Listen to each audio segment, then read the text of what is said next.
의사소통만 중요한 게 아닙니다. 우리 몸이 제대로 일하기 위해서 의사소통이 필요한 거고요. 또 있죠. 우리 몸의 각 부분이 정상적으로 기능하기 위해서는 지금까지 얘기한 의사소통 외에 몇 가지 다른 기능을 요구하게 되는데 또 다른 필요들도 채워줘야 합니다. 첫 번째 필요한 것은 물론 의사소통 기능이고요. 제대로 통신이 돼야 하니까요. 그리고 또 필요한 게 있습니다. 그 다음 필요한 기능은 우리 몸의 호르몬을 조절해주는 기능입니다. 보통 사람들은 노화가 시작되면 호르몬 분비량이 줄어든다고 하는데 그게 아니라 사실은 나이가 들면서 호르몬 분비가 줄어들고 그 호르몬 감소가 바로 노화의 원인이 되는 겁니다. 분명 차이가 있죠. 세계 어느 지역은 사람들이 110살, 120살, 140살까지 장수하는 것으로 알려진 데가 있는데 거기는 110살의 할머니가 겨우 65살로밖에 안 보입니다. 남자들의 전립선암도 없고 여자들의 유방암도 없고 소아암도 소아당뇨도 없습니다. 이곳 사람들은 나이가 들어도 저희들처럼 빨리 노화되지 않습니다. 하루 종일 땡볕에 거의 옷도 걸치지 않은 채 나가 있어도 그런 데는 눈요깃거리도 많겠죠?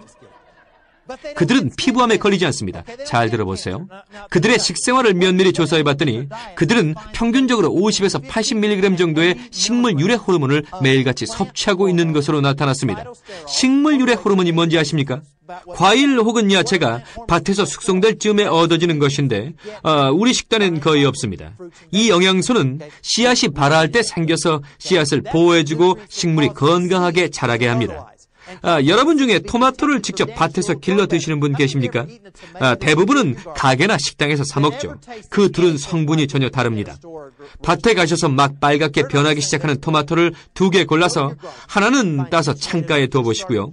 다른 하나는 밭에서 그냥 완숙될 때까지 두고 창가의 것과 비교해 보십시오. 같은 밭에서 나온 토마토는 맞죠? 그럼 숙성된 씨를 둘 다 빼서 심어 보십시오. 나중에 아시겠지만 밭에서 얻은 씨앗은 저처럼 아주 튼튼하게 자랄 겁니다. 창가에서 얻은 씨앗은 야윈데다가 아주 보잘것없이 자랄 겁니다. 이분처럼요. 큰 차이가 납니다. 왜냐하면 식물 내재 영양소가 다르니까요. 그런 걸 먹어줘야 하는데 현실은 어떻습니까? 우린 더 이상 밭에서 숙성된 과일과 야채를 못 먹고 있기에 식물 내재 영양소, 식물 유래 호르몬을 보충해줘야만 합니다. 동물성 호르몬이 아니라 식물 유래 호르몬이요. 어떤 분들은 호르몬 하니까 걱정부터 하시는데 식물 호르몬을 얘기하는 겁니다. 꼭 필요한 성분이죠. 현재 우린 얼마나 먹는지 아세요? 2에서 5mg입니다. 꽤 걱정스러운 수치죠. 세 번째로 우리 몸이 제대로 기능하기 위해서 필요한 것은 의사소통도 아니고 조절작용도 아닌 비타민 또 미네랄 같은 영양소로 각 세포들에게 영양 공급을 해줘야 합니다. 그런데 문제는 오래전부터 그런 영양소들은 판매가 되고 있었습니다만 90% 이상이 정확히는 모르지만 거의 합성된 것으로 우리 몸이 겨우 사용할 정도의 합성 비타민 미네랄일 뿐입니다. 베타카로틴이 암을 유발할 수도 있다고 들어보신 분 손 들어보십시오. 또 베타카로틴이 암 예방에 도움된다는 분은요, 둘로 나눠지는데요. 사실은 둘 다 맞는 말입니다. 그 이유는 이렇습니다. 베타카로틴을 현미경으로 보면 그냥 베타카로틴일 뿐입니다. 하지만 공통인자라고 불리는 음식물 속에 있는 작은 연합 요소들이 대부분은 잘 알려지지 않았었죠. 하지만 비타민 A가 암을 유발한다는 걸 생각해보면 이렇습니다. 결과적으로 사람들이 암에 걸리기 때문에 관련 제약회사들도 시험에 들어갔고 자기들이 유리한 방향으로 결과를 내려고 몇 가지를 제외시켰죠. 그래서 이렇게 빼버린 다음에 과도한 복용량을 여기서 취한 것입니다. 이쪽에서 복용량을 늘리는 대신에요. 그래서 사람들이 암에 걸리게 된 거죠. 우리가 못 보는 미세한 요소들이 상호작용을 하니까요. 여러분, 이게 없으면 병에 걸립니다. 당장은 아니지만 나이가 들면서 정상적인 기능을 못하게 되는 거죠. 꼭 이게 있어야 돼요. 식물 유래 영양소가 필요합니다. 또 비타민과 미네랄, 모든 요소들이 있어야 우리 몸이 효과적으로 쓸 수 있는 겁니다. 다음으로 꼭 필요한 네 번째 요소는 세포의 방어 능력을 돕는 항산화제입니다.